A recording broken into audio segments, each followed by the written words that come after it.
Hello students. Presently हम seventh unit study कर रहे हैं, that is dual nature of radiations and matter. आज हम इसमें बात करेंगे, एक हाइपोथेसिस आता है that is de Broglie hypothesis. अब क्लियर करिए बेटा, क्या बताता है डी ब्रोगली हाइपोथेसिस। बेसिकली बेटा एक होता है dual nature concept. Dual nature concept का मतलब क्या होता है, जैसे हम इनिशियल स्टेज पे पढ़ते थे कि जो चीज़ पार्टिकल है वो पार्टिकल है एंड जो चीज़ वेव है वो वेव है। Means particle and waves are separated with each other. But बेटा जो ड्यूअल नेचर कॉन्सेप्ट आया, ड्यूअल नेचर कॉन्सेप्ट में क्या बताया गया कि कुछ चीज़ें ऐसी हैं जो कभी तो पार्टिकल नेचर शो करती हैं और कभी वेव नेचर शो करती हैं, और ड्यूअल नेचर के स्पोर्ट में दिया गया that is de Broglie hypothesis. तो देखिए बात है, that is de Broglie hypothesis. क्या है? De Broglie hypothesis. क्लियर? क्या आ गया आपका? That is de Broglie hypothesis. अब सुनिए डी ब्रोगली हाइपोथेसिस की स्टेटमेंट क्या है। बेटा डी ब्रोगली ने बताया कि अगर आप किसी मूविंग चार्ज पार्टिकल को ऑब्जर्व करो तो वो चार्ज पार्टिकल कभी तो पार्टिकल की तरह नजर आएगा और कभी नजर आएगा वेव की तरह। क्लियर?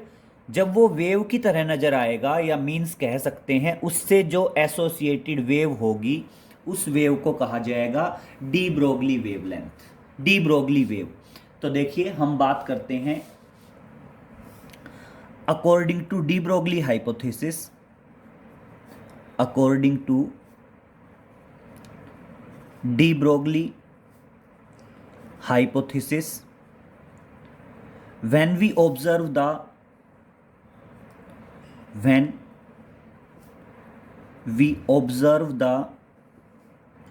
moving charge particle, क्या बताओगे बेटा?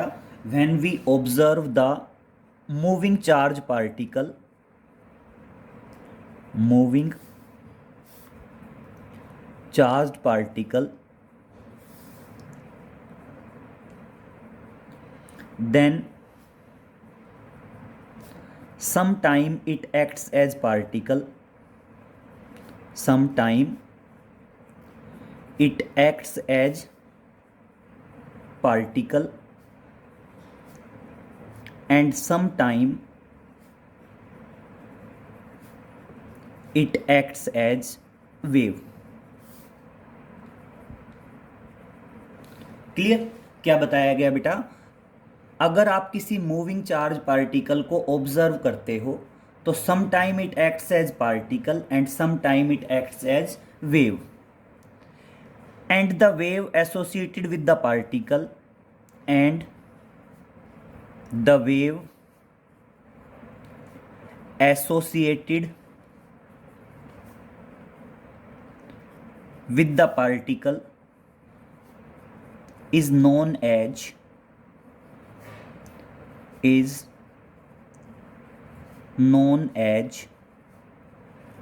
de Broglie wave, known as de Broglie wave, and its wavelength is given by, and its wavelength is given by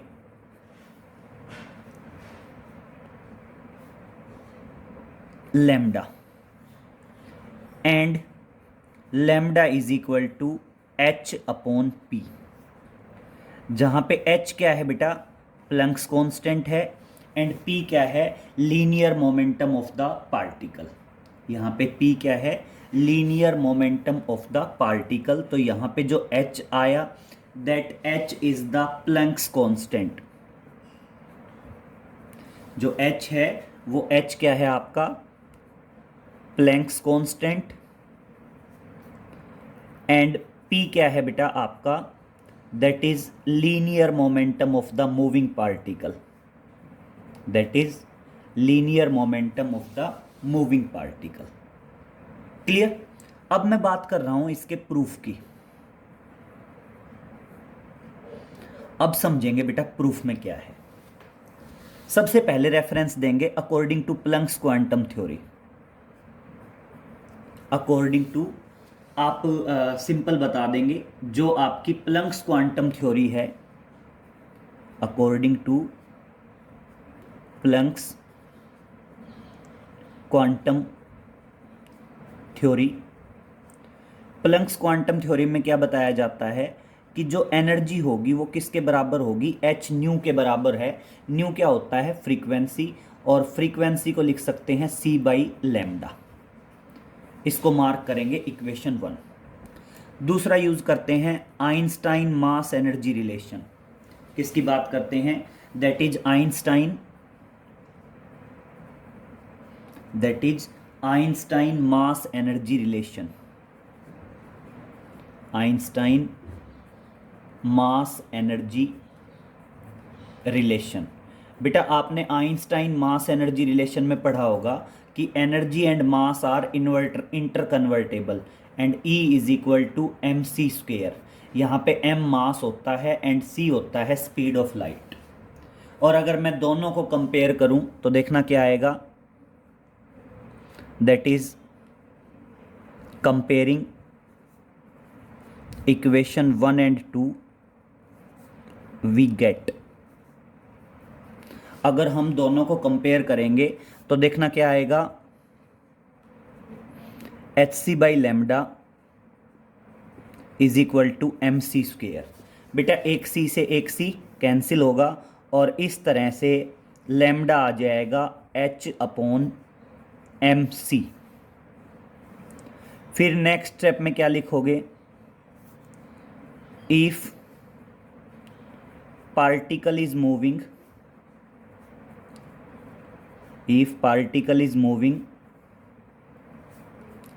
less than speed of light। अगर मान लीजिए मैं ये कह दूं कि पार्टिकल की जो स्पीड है वो less than speed of light है, तो सेम इक्वेशन आ जाएगी बेटा, lambda is equal to H upon M V. C की जगह क्या आ जाएगा, v आ जाएगा। अब सुनिए, mv को बोल सकते हैं linear momentum p, h upon p। और अगले दो जो स्टेप हैं बेटा वो बहुत ध्यान से सुनेंगे। देखिए, क्लियर करिए, लीनियर मोमेंटम है p। p किसके बराबर है, मास इनटू वेलोसिटी। मैं इसको ऐसे लिख दूं, under root M square V square. एक ही बात है, स्क्वेयर और अंडर रूट कैंसिल करेंगे। Next m into M V square, एक ही बात है, मैंने 2 से डिवाइड किया, 2 से मल्टीप्लाई किया, and this is the kinetic energy, 2m into kinetic energy. Clear? तो लीनियर मोमेंटम को हम लिख सकते हैं under root 2m into kinetic energy. तो देखिए नेक्स्ट जो रिजल्ट आएगा वो नेक्स्ट रिजल्ट आ जाएगा काइनेटिक एनर्जी की टर्म्स में, एंड क्या आ जाएगा, lambda is equal to H upon under root 2m into kinetic energy. Clear? This is the result of de Broglie wavelength. ठीक है, नेक्स्ट स्टेप बेटा, काइनेटिक एनर्जी को हम लिख सकते हैं चार्ज इनटू पोटेंशियल। जो काइनेटिक एनर्जी है, काइनेटिक एनर्जी को लिखा जा सकता है charge of the particle, and capital V is representing the potential. Capital V किसको रिप्रेजेंट कर रहा है बेटा, पोटेंशियल को रिप्रेजेंट कर रहा है। तो इस तरह से ये आ गया। क्लियर? तो जनरली डी ब्रोगली हाइपोथेसिस यहीं तक है, लेकिन ये जो दोनों रिजल्ट हैं, ये दोनों रिजल्ट इम्पोर्टेंट हैं, आपने ध्यान रखने हैं। ये रिजल्ट भी और ये रिजल्ट भी, both the results are important. ठीक है, इन दोनों रिजल्ट पे बेस्ड काफ़ी क्वेश्चन बनते हैं। मैं सभी क्वेश्चंस को कंपाइल करके 2 क्वेश्चंस करवा रहा हूँ, समझेंगे बहुत ध्यान से। देखिए नेक्स्ट पे आता हूँ।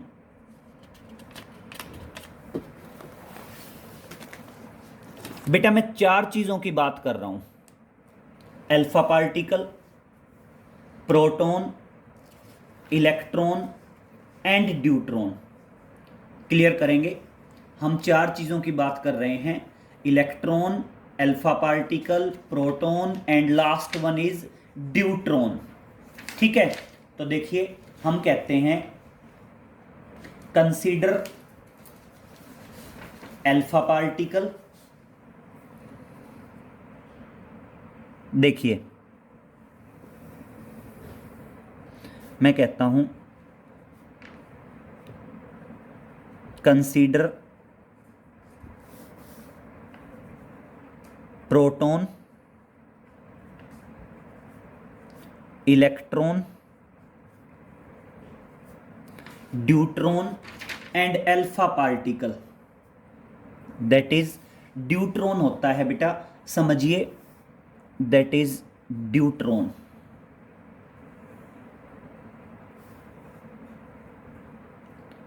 एंड अल्फा पार्टिकल, एंड अगली चीज क्या है, एंड अल्फा पार्टिकल।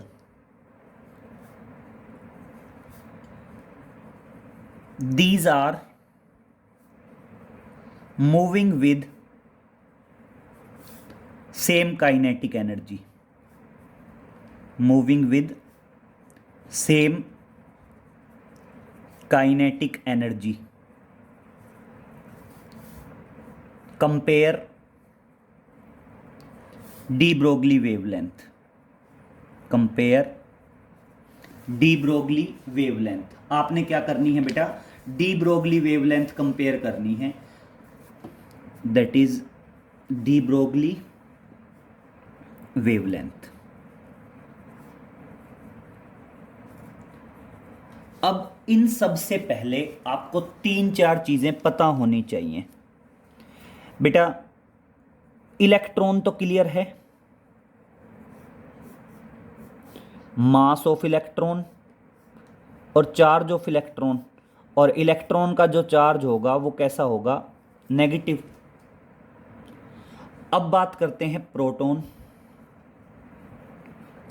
बेटा proton, mass of proton and charge of proton positive होगा। प्रॉब्लम सिर्फ इन दो पॉइंट्स की है, that is deuteron and that one is alpha particle. और समझिए जो ड्यूट्रॉन है, मास ऑफ ड्यूट्रॉन होता है 2 times the mass of proton, और बेटा ड्यूट्रॉन का जो चार्ज होता है वो सेम होता है as that of proton. Positive charge होता है ड्यूट्रॉन पे, इलेक्ट्रॉन पे नेगेटिव चार्ज, प्रोटॉन पे पॉजिटिव चार्ज, ड्यूट्रॉन पे भी पॉजिटिव चार्ज, अल्फा पार्टिकल पे भी पॉजिटिव चार्ज। और अगर मैं मास ऑफ अल्फा पार्टिकल्स की बात करूं तो वो होता है 4 times the mass of proton, और अगर मैं चार्ज ऑफ अल्फा पार्टिकल्स की बात करूं तो वो होता है 2 times the charge of proton. Mainly आपको ये दोनों चीज़ें अच्छे से पता हों, deuteron and second one is alpha particle. Note में डाल लेंगे ये भाई, इलेक्ट्रॉन पता है, प्रोटॉन पता है, इन दोनों को समझ लीजिए, ड्यूट्रॉन एंड अल्फा पार्टिकल। बेटा ड्यूट्रॉन का जो मास होता है that is just double the mass of proton and charge same होता है एज दैट ऑफ प्रोटॉन। लेकिन अगर मैं अल्फा पार्टिकल की बात करूं तो अल्फा पार्टिकल का जो मास होगा बेटा वो 4 times the mass of proton होता है, और जो चार्ज होता है अल्फा पार्टिकल का वो क्या होता है, 2 times the charge of proton होता है। अब जरा यहां समझिए, वो काइनेटिक एनर्जी सेम बता रहा है, क्या सेम बता रहा है, काइनेटिक एनर्जी सेम बता रहा है, और किसको कंपेयर करवा रहा है, कंपेयर करवा रहा है डी ब्रोगली वेवलेंथ। तो बेटा जो चीज सेम बताए हम उसी की टर्म्स में रिजल्ट को यूज करेंगे। तो देखना मैं सॉल्यूशन लिख रहा हूं, सॉल्यूशन में सबसे पहले लिखोगे we know that de Broglie wavelength, we know that de Broglie wavelength that is de Broglie, आपकी जो डी ब्रोगली वेवलेंथ आएगी, हम डी ब्रोगली वेवलेंथ की बात कर रहे हैं, that is de Broglie wavelength. बेटा डी ब्रोगली वेवलेंथ क्या होती है? Lambda is equal to H upon under root 2m into kinetic energy. अब यहां पे सोचिए बेटा, यहां पे क्या है? H इज प्लैंक, जो आपका H है वो H क्या है बेटा? प्लैंक्स कांस्टेंट है।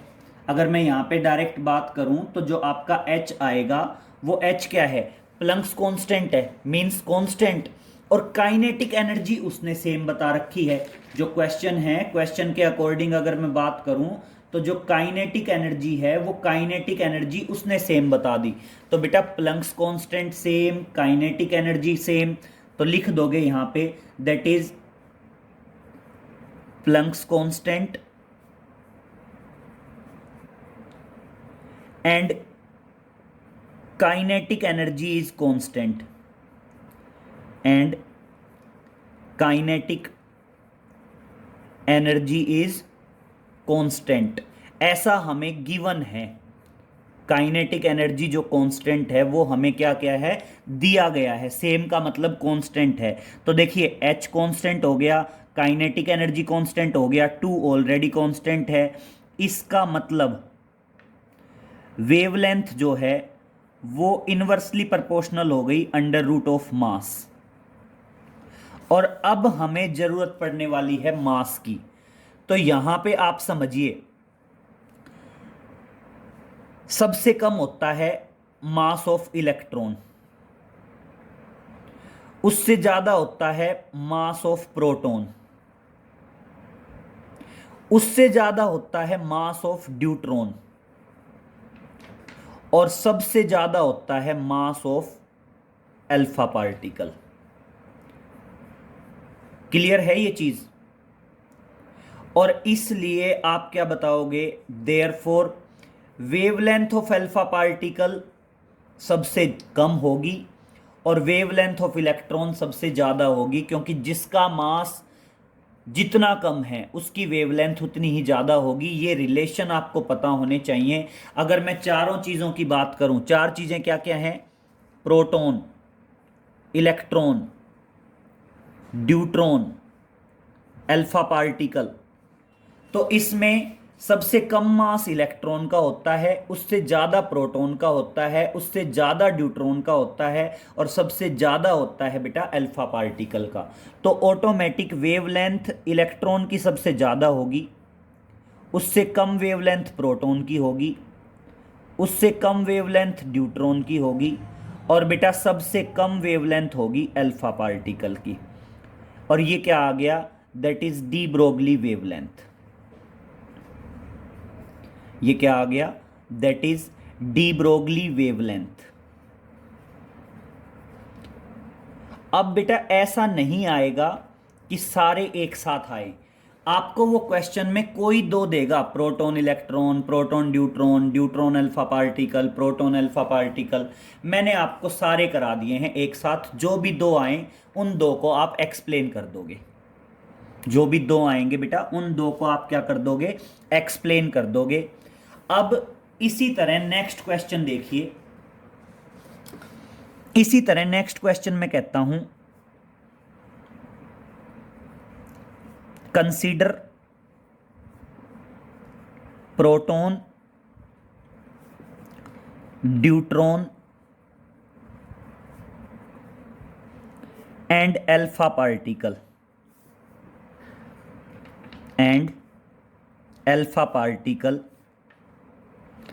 these are moving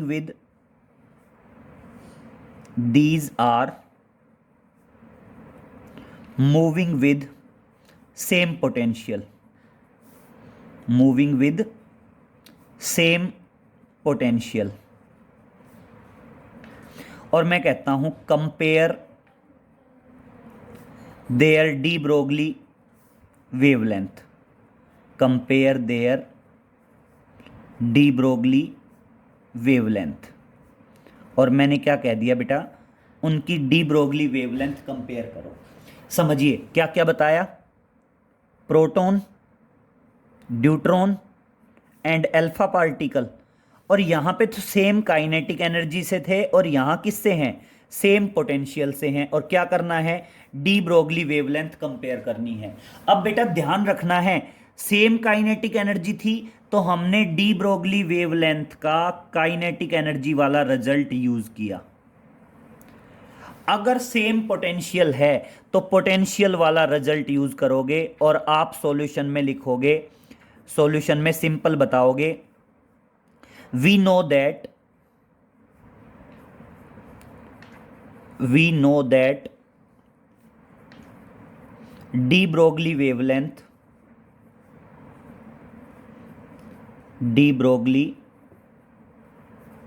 wavelength lambda is equal to H upon √2m।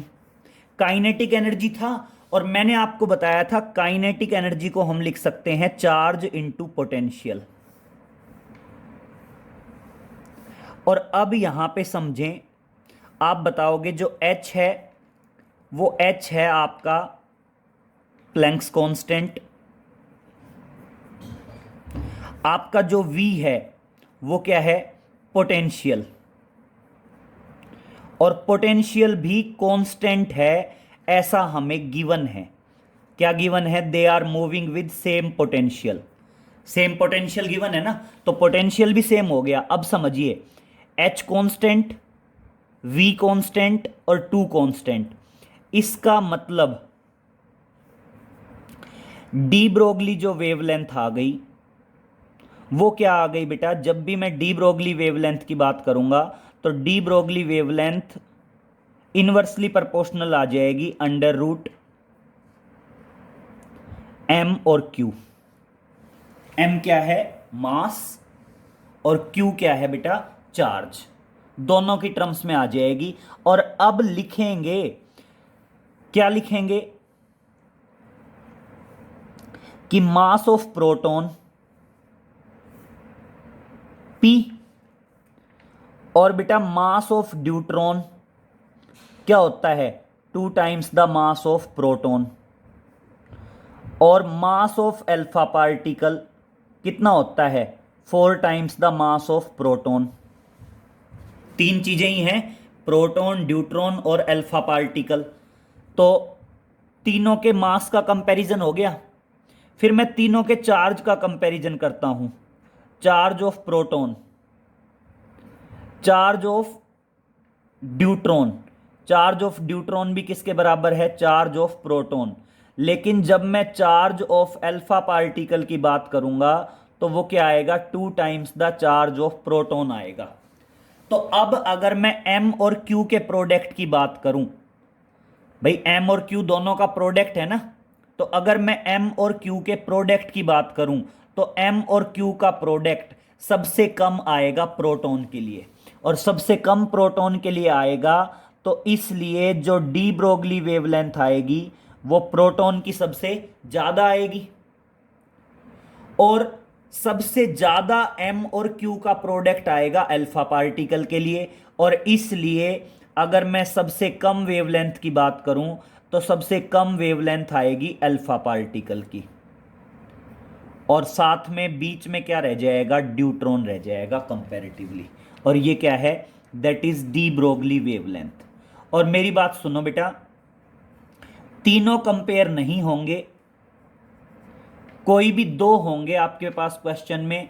मैंने आपको जस्ट तीनों कंपेयर करवा दिए हैं। क्लियर। अब नेक्स्ट चलिए, इसी में नेक्स्ट आ जाता है, मान लीजिए हम कहते हैं find out the ratio of de Broglie wavelength. समझिए, मैं कहता हूं find out the ratio of de Broglie wavelength, find out the ratio of de Broglie wavelength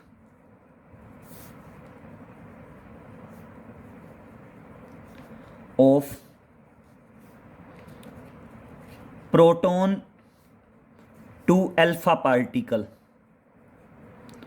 D Broglie wavelength का रेशियो निकालना है। किस किस का बेटा? प्रोटॉन और अल्फा पार्टिकल का। When both are moving with same potential difference, both are moving with same potential. और अब मेरी बात सुनिए बेटा, सेम पोटेंशियल बता दिया तो सॉल्यूशन की बात करेंगे। देखना सीधा आप सॉल्यूशन में लिखेंगे, we know that lambda is equal to H upon under root 2m into charge into potential. भाई पोटेंशियल सेम है तो पोटेंशियल की टर्म्स में ही लिखेंगे। और अब क्या है, हमें गिवन है V, पोटेंशियल इज कांस्टेंट या सेम कह दीजिए। अब H ऑलरेडी कांस्टेंट है, 2 भी कांस्टेंट है, पोटेंशियल हमें कांस्टेंट दिया है, इसलिए डी ब्रोगली वेवलेंथ आ जाएगी inversely proportional to under root m q, mass into charge. अब देखना फॉर प्रोटॉन, अगर मैं प्रोटॉन की बात करूं तो वेवलेंथ ऑफ प्रोटॉन क्या आएगी? Inversely proportional to mass of proton into charge of proton, यही आएगा ना। और अगर मैं कहूं फॉर अल्फा पार्टिकल, इसको मार्क कर दीजिए इक्वेशन 1। अगर मैं कहूं फॉर अल्फा पार्टिकल तो देखना अल्फा पार्टिकल के लिए क्या आएगा? Directly proportional to mass of alpha particle into charge of alpha particle. और अब यहां पे आपने बताना पड़ेगा कि आपका जो मास ऑफ अल्फा पार्टिकल होगा वो क्या होगा? 4 times the mass of proton. और जो चार्ज ऑफ अल्फा पार्टिकल होगा वो क्या होगा? 2 times the charge of proton.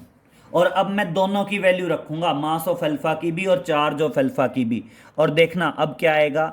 Therefore wavelength of alpha particle is directly proportional to square root 4 times the mass of proton into 2 times the charge of proton. दोनों की value रख दी और देखना क्या आएगा?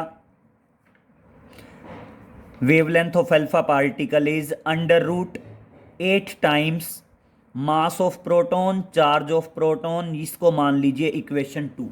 दोनों को डिवाइड कर दीजिए, डिवाइडिंग इक्वेशन 1 बाय इक्वेशन 2।